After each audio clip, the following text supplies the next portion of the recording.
And speaking of requests, the British Prime Minister has received one. It's from 2 prisoners of war currently held captive by Russia.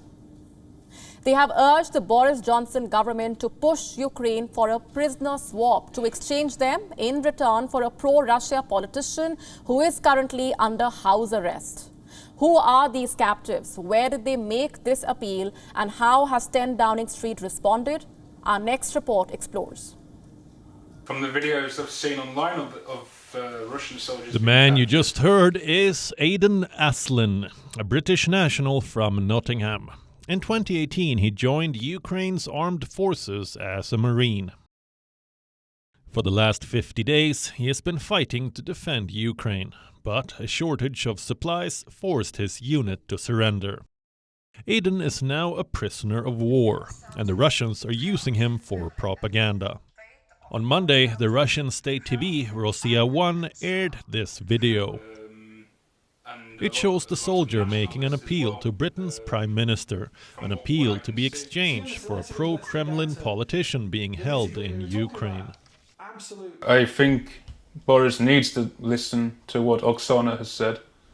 I remember seeing in the news when Viktor Medvedchuk was arrested for his political affiliations. If Boris Johnson really does care, like he says he does, about British citizens, and he would help pressure Zelensky to do the right thing and return Viktor to his family and return us to our families. Aidan Aslin is not the only one. This is Sean Pinner, a 48-year-old former Royal Anglian soldier. He fought alongside Ukrainian troops in the besieged city of Mariupol.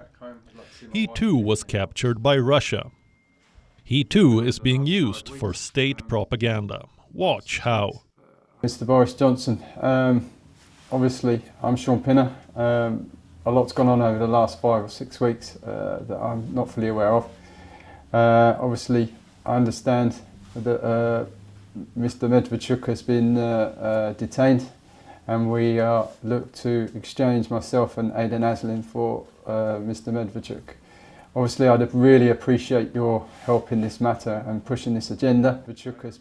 What's common between the 2 captives is the appeal they made to Boris Johnson. They both sought to be exchanged in return for Viktor Medvedchuk. Who is this person? Medvedchuk is the leader of Ukrainian Choice, a political organization known to be pro-Russia. Since May 2021, he has been under house arrest.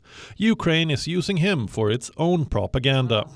It's airing videos of Medvedchuk, asking to be exchanged in return for evacuation of Ukrainian civilians from the besieged city of Mariupol. Last we checked, neither Moscow nor Kyiv had confirmed if the prisoner exchange would indeed take place, but a campaign has begun. The families of both soldiers have issued pleas to 10 Downing Street asking for help. How has 10 Downing Street responded? With a cold shoulder. Brandon Lewis, a member of Johnson's cabinet, ruled out helping the captives, stating they never should have been there. In an interview to a British news channel, he said, "We're not going to be looking at how we can help Russia. We're looking to actually ensure that the Putin regime is unsuccessful in this abhorrent invasion. They shouldn't have been there. It is an illegal act to be there. Obviously, anybody will have sympathy with somebody who has been taken hostage.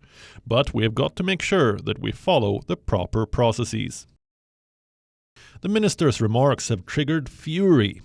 British citizens are outraged at his lack of sympathy. The onus is now on Boris Johnson to respond, but last we checked, the British Prime Minister was busy dealing with the Partygate row. Bureau Report, WION, World is One. WION now available in your country. Download the app now. Get all the news on the move.